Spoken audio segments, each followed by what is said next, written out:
Hello नमस्कार सभी UPSC aspirants को। मेरा YouTube channel only UPSC exam by Dhanjilal sir. इस चैनल पर मैंने 2011 से लेके 2024 के previous year question paper solve करवा दिए हैं। उनमें से भारतीय राज्य व्यवस्था का, भारत का भूगोल और विश्व का भूगोल, भारत इतिहास और राष्ट्रीय आंदोलन, इनके भाग कंप्लीट हो चुके हैं।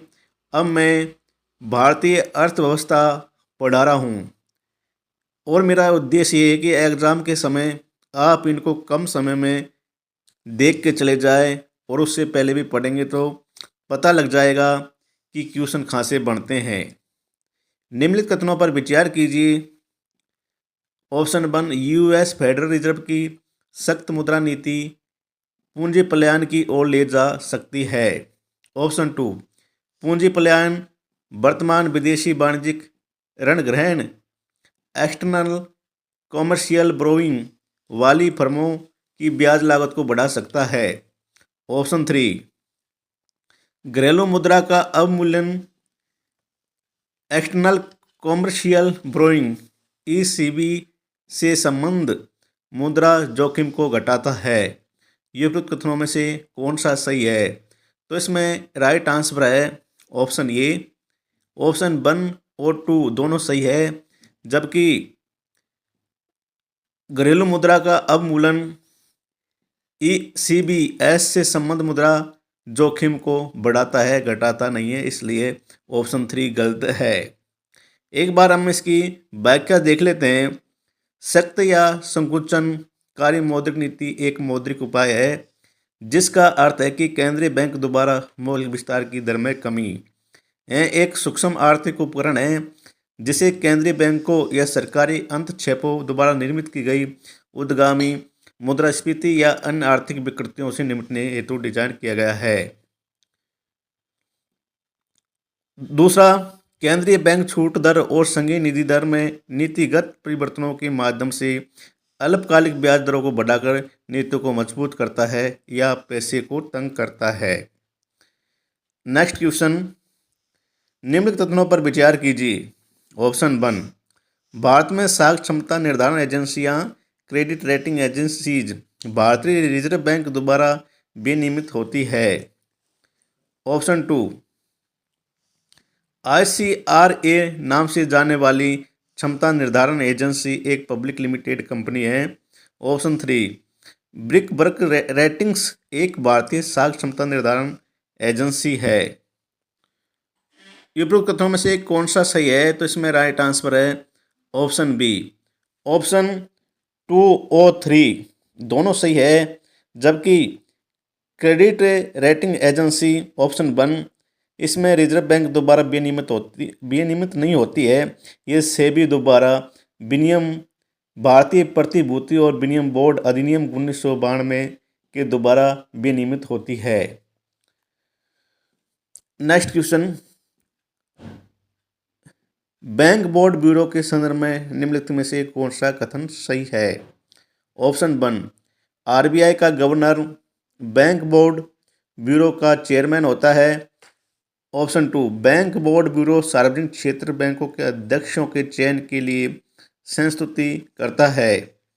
ऑप्शन 3, बैंक बोर्ड ब्यूरो सार्वजनिक क्षेत्र बैंकों को कार्यनीतियों और पूंजी वर्धन योजना को विकसित करने में मदद करता है। नीचे दिए गए कोड का प्रयोग कर सही उत्तर चुनिए। तो इसमें राइट आंसर है ऑप्शन बी।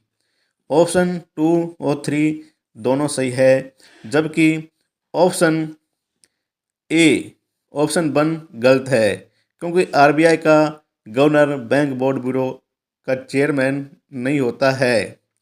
ये बैंक बोर्डों में एक अध्यक्ष, 3 पदें सदस्य सचिव और सार्वजनिक उद्यम विभाग, वित्तीय सेवा विभाग के सचिव और भारतीय रिजर्व बैंक के डिप्टी गवर्नर और 5 विशेषज्ञ सदस्य शामिल है। और बैंक बोर्डों के अध्यक्ष की नियुक्ति मंत्रिमंडल की नियुक्ति समिति द्वारा की जाती है। तो इसकी बैंक ब्यूरो के अध्यक्ष की, चेयरमैन की नियुक्ति कौन करती है? सरकार की मंत्रिमंडल कमेटी या हम यूँ कहे कैबिनेट समिति। क्वेश्चन नंबर नेक्स्ट, परिवर्तनीय बॉन्ड के संदर्भ में निम्नलिखित कथनों पर विचार कीजिए। ऑप्शन 1, चूंकि बॉन्ड को इक्विटी के लिए बदलने का विकल्प है, परिवर्तनीय बॉन्ड अपेक्षाकृत कम ब्याज दर का भुगतान करते हैं। ऑप्शन 2, इक्विटी के लिए बदलने का विकल्प बॉन्ड धारक को बढ़ती हुई उपभोक्ता कीमतों से संलग्नता इंडेक्सेशन की मात्रा प्रदान करता है। उपरोक्त कथनों में से कौन सा सही है? तो इसमें राइट आंसर है ऑप्शन सी, दोनों कथन सही है परिवर्तनीय बॉन्ड के बारे में। एक परिवर्तनीय बॉन्ड एक निश्चित आय वाली कॉर्पोरेट ऋण सुरक्षा है जो ब्याज भुगतान प्राप्त करती है, लेकिन इसे सामान्य स्टॉक या इक्विटी शेयरों की पूर्व निर्धारित संख्या में परिवर्तित किया जा सकता है, इसलिए दोनों कथन सही है। नेक्स्ट क्वेश्चन, भारतीय अर्थव्यवस्था के संदर्भ में मुद्रास्फीति संलग्न बॉन्ड, इन्फ्लेशन इंडेक्स्ड बॉन्ड के क्या लाभ है? ऑप्शन 1, सरकार इन्फ्लेशन इंडेक्स्ड बॉन्ड के रूप में अपने ऋण ग्रहण पर कूपन दरों को कम कर सकती है। ऑप्शन 2, इन्फ्लेशन इंडेक्स्ड बॉन्ड निवेशकों को मुद्रास्फीति के बारे में अनिश्चितता से सुरक्षा प्रदान करते हैं। ऑप्शन 3, इन्फ्लेशन इंडेक्स्ड बॉन्ड पर प्राप्त ब्याज और साथ ही साथ पूंजीगत लाभ कर योग्य नहीं होते हैं। उपरोक्त कथनों में से कौन सा सही है? तो इसमें राइट ऑप्शन है ऑप्शन ए। ऑप्शन 1 और 2 दोनों सही है, जबकि ऑप्शन 3 गलत है, क्योंकि इन्फ्लेशन इंडेक्स्ड बॉन्ड पर प्राप्त ब्याज और साथ ही पूंजीगत लाभ कर के योग्य होते हैं, इसलिए ऑप्शन 3 गलत है। नेक्स्ट क्वेश्चन, भारत की संदर्भ में हाल ही में जनसंचार माध्यम में अक्सर चर्चित अप्रत्यक्ष अंतरण को निम्नलिखित में से कौन सी एक स्थिति सर्वोत्तम रूप से प्रतिबिंबित करती है? ऑप्शन ए, कोई भारतीय कंपनी जिसने किसी विदेशी उद्यम में निवेश किया हो और अपने निवेश पर मिलने वाले लाभ पर उस बाहरी देश को कर अदा करती हो। ऑप्शन बी, कोई विदेशी कंपनी जिसने भारत में निवेश किया हो और अपने निवेश से मिलने वाले लाभ पर अपने आधारभूत देश को कर अदा करती हो। ऑप्शन सी, कोई भारतीय कंपनी जो किसी बाहरी देश में मूर्त संपत्ति खरीदती है और उनके मूल्य बढ़ने पर उन्हें बेच देती है तथा प्राप्ति को भारत में अंतरित कर देती है। ऑप्शन डी, कोई विदेशी कंपनी शेयर अंतरित करती है और ऐसे शेयर भारत में स्थित परिसंपत्तियों से अपना वस्तुगत मूल्य उत्पन्न करते हैं। तो इसमें राइट आंसर है ऑप्शन डी, अप्रत्यक्ष अंतरण का कोई विदेशी कंपनी शेयर अंतरित करती है और ऐसे शेयर भारत में स्थित परिसंपत्तियों से अपना वस्तुगत मूल्य उत्पन्न करते हैं। क्वेश्चन नंबर 1 2021 में आया हुआ था, निम्नलिखित में से किसी अर्थव्यवस्था में मुद्रा गुणक में वृद्धि होती है? ऑप्शन ए, बैंकों में आरक्षित नकदी निधि CRR अनुपात में वृद्धि। ऑप्शन बी, बैंकों के सामूहिक चल निधि अनुपात में वृद्धि, SLR में वृद्धि। ऑप्शन सी, लोगों की बैंकिंग आदतों में वृद्धि। ऑप्शन डी, देश की जनसंख्या में वृद्धि। तो इसमें राइट आंसर है ऑप्शन सी, लोगों की बैंकिंग आदतों में वृद्धि। किसी अर्थव्यवस्था में क्वेश्चन नंबर नेक्स्ट, भारत के संदर्भ में निम्नलिखित कथनों पर विचार कीजिए। ऑप्शन 1, खुदरा निवेशक डीमैट खातों के माध्यम से। क्वेश्चन नंबर 2, भारत के संदर्भ में निम्नलिखित कथनों पर विचार कीजिए। ऑप्शन 1, खुदरा निवेशक डीमैट खातों के माध्यम से प्राथमिक बाजार में राजकोष बिल, ट्रेजरी बिल और भारत सरकार के ऋण बॉन्ड में निवेश कर सकते हैं। ऑप्शन 2, बातचीत से तय लेन देन प्रणाली, ऑर्डर मिलान, negotiated dealing system, order matching भारतीय रिजर्व बैंक का सरकारी प्रतिभूति व्यापारिक मंच है। Option 3 central depository service limited का भारतीय रिजर्व बैंक एवं बॉम्बे स्टॉक एक्सचेंज द्वारा संयुक्त रूप से परिवर्तन किया जाता है। उपयुक्त कथनों में से कौन सा सही है? तो इसमें राइट आंसर है ऑप्शन बी। ऑप्शन 1 और 2 दोनों सही है, जबकि ऑप्शन 3 गलत है, क्योंकि जो सेंट्रल डिपॉजिटरी सर्विसेज लिमिटेड का भारतीय रिजर्व बैंक एवं बॉम्बे स्टॉक एक्सचेंज द्वारा संयुक्त रूप से परिवर्तन किया नहीं जाता है। इसे सिर्फ बॉम्बे स्टॉक एक्सचेंज द्वारा ही आरंभ किया जाता है। नेक्स्ट क्वेश्चन, भारत में अंतिम उधारदाता, लैंडर ऑफ लास्ट रिसोर्ट के रूप में केंद्रीय बैंक के कार्य में सामान्यतः निम्नलिखित में से क्या सम्मिलित है? ऑप्शन 1 अन्य स्रोतों से ऋण प्राप्ति में विफल होने पर व्यापार एवं उद्योग निकायों को ऋण प्रदान करना। ऑप्शन 2 अस्थायी संकट के समय बैंकों के लिए चल निधि उपलब्ध कराना। ऑप्शन 3 बजटीय घाटों के वित्तीयन के लिए सरकारों को ऋण देना। नीचे दिए कोड का प्रयोग कर सही उत्तर चुनिए। तो इसमें राइट आंसर है ऑप्शन बी। इसमें ऑप्शन 2 सही है, अस्थायी संकट के समय बैंकों के लिए चल निधि उपलब्ध कराना। ऑप्शन 1 इसलिए गलत है क्योंकि आरबीआई ऋण प्राप्ति में विफल होने पर ऋण प्रदान नहीं करता है और बजटीय घाटों में वित्तीय स्थिति होने पर भी सरकार को ऋण नहीं देता है, इसलिए सिर्फ ऑप्शन 2 सही है। नेक्स्ट क्वेश्चन, निम्नलिखित कथनों पर विचार कीजिए। ऑप्शन 1 केंद्र सरकार द्वारा रिजर्व बैंक आरबीआई के गवर्नर की नियुक्ति की जाती है।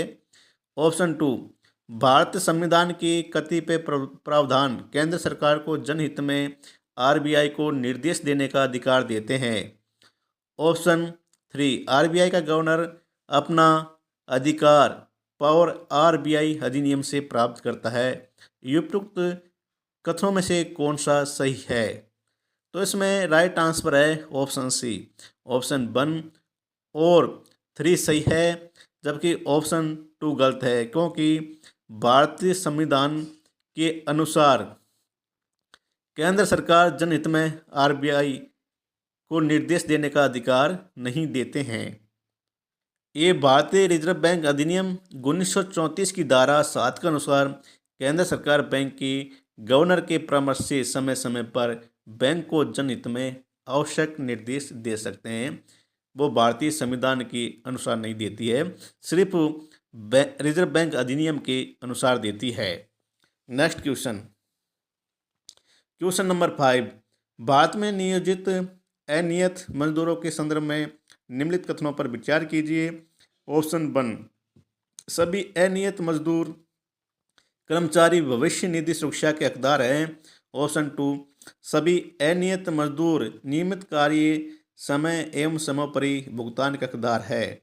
ऑप्शन 3 सरकार अधिसूचना के द्वारा यह भी निर्दिष्ट कर सकती है कि कोई प्रतिष्ठान या उद्योग केवल अपने बैंक खातों के माध्यम से मजदूरी का भुगतान करेगा। उपरोक्त कथनों में से कौन सा सही है? तो इसमें राइट आंसर है ऑप्शन डी। 1 और 2 और 3 तीनों ऑप्शन सही है। जनवरी 2020 में सर्वोच्च न्यायालय ने पवन हंस लिमिटेड बनाम एविएशन कर्मचारी संगठन बाद में निर्णय दिया कि एक नियोक्ता संविदा और स्थायी कर्मचारियों के बीच अंतर नहीं कर सकता है। कर्मचारी भविष्य निधि और प्रकरण उपबंध अधिनियम 1952 के तहत अनियत कर्मचारी भी सामाजिक सुरक्षा लाभों के हकदार है।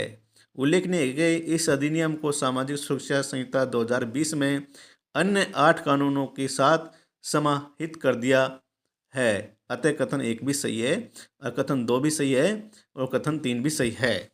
नेक्स्ट क्वेश्चन, भारत में शहरी सहकारी बैंकों के संदर्भ में निम्नलिखित कथनों पर विचार कीजिए। ऑप्शन 1, राज्य सरकारों द्वारा स्थापित स्थानीय मंडलों द्वारा उनका पर्यवेक्षण एवं विनियमन किया जाता है। ऑप्शन 2, वे इक्विटी शेयर और अधिमान शेयर जारी कर सकते हैं। ऑप्शन 3, उन्हें वर्ष 1966 में एक संशोधन के द्वारा बैंक कार्य विनियमन अधिनियम 1949 के कार्य क्षेत्र में लाया गया है। उपरोक्त कथनों में से कौन सा सही है? तो इसमें राइट आंसर है ऑप्शन बी। ऑप्शन 2 और 3 दोनों सही है और जिसमें ऑप्शन 1 गलत है, क्योंकि शहरी सहकारी बैंकों का पर्यवेक्षण राज्य सरकार द्वारा स्थापित स्थानीय मंडल द्वारा नहीं किया जाता। इसका पर्यवेक्षण और विनियमन आरबीआई और राज्य के registrar general of cooperative society द्वारा किया जाता है। नेक्स्ट क्वेश्चन, भारतीय सरकारी बॉन्ड प्रतिफल निम्नलिखित में से किससे या किनसे प्रभावित होता है? Option 1, United states federal reserve की कार्रवाई। ऑप्शन 2, भारतीय रिजर्व बैंक की कार्रवाई। ऑप्शन 3, मुद्रास्फीति एवं अल्पावधि ब्याज दर। नीचे दिए गए कोड का प्रयोग कर से उत्तर चुनिए। तो इसमें राइट आंसर है ऑप्शन डी। ऑप्शन 1 और 2 और 3 तीनों ही ऑप्शन सही है। नेक्स्ट क्वेश्चन, यदि आप अपने बैंक के मांग जमा खाते डिमांड डिपॉजिट अकाउंट में रुपए 1 लाख की नगद राशि निकालते हैं तो अर्थव्यवस्था में तात्कालिक रूप से मुद्रा की समग्र पूर्ति पर इसका क्या प्रभाव पड़ेगा? ऑप्शन ए, मुद्रा की समग्र पूर्ति में 1 लाख रुपए की कमी आएगी। मुद्रा की समग्र पूर्ति में 1 लाख की वृद्धि होगी। ऑप्शन सी, मुद्रा की समग्र पूर्ति में 1 लाख से अधिक की वृद्धि होगी। ऑप्शन डी, मुद्रा की समग्र पूर्ति अपरिवर्तनीय रहेगी। तो इसमें राइट आंसर है ऑप्शन डी, मुद्रा की समग्र पूर्ति अपरिवर्तनीय रहेगी, कोई प्रभाव नहीं पड़ेगा यदि आप बैंक से 1 लाख रुपए निकालेंगे तो। क्वेश्चन नंबर 2, भारत में फर्म के ब्याज व्याप्ति अनुपात इंटरेस्ट कवरेज रेशियो पद का क्या महत्व है?